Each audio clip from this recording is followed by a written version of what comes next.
সংস্কার ছাড়া অতীতের মতো বস্তা পচা কালো টাকা ও পেশিশক্তির নির্বাচন মেনে নেওয়া হবে না বলে সতর্ক করেছেন জামায়াতে ইসলামের আমির ডাক্তার শফিকুর রহমান।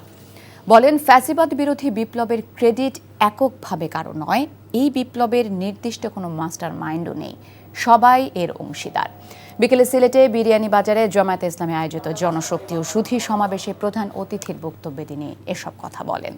বিরিয়ানি বাজার পৌর শহরের দাসগ্রাম এলাকায় উপজেলা ও পৌর জামায়াত এই সমাবেশের আয়োজন করে।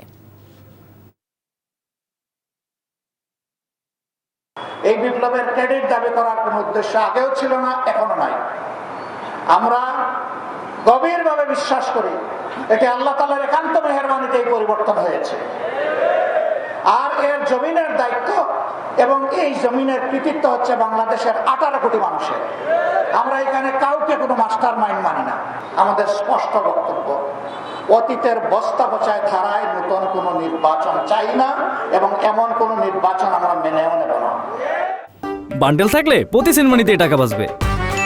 বিকাশ সেনমানি বান্ডেল কিনে জিতুন প্রতি লেনদেনে।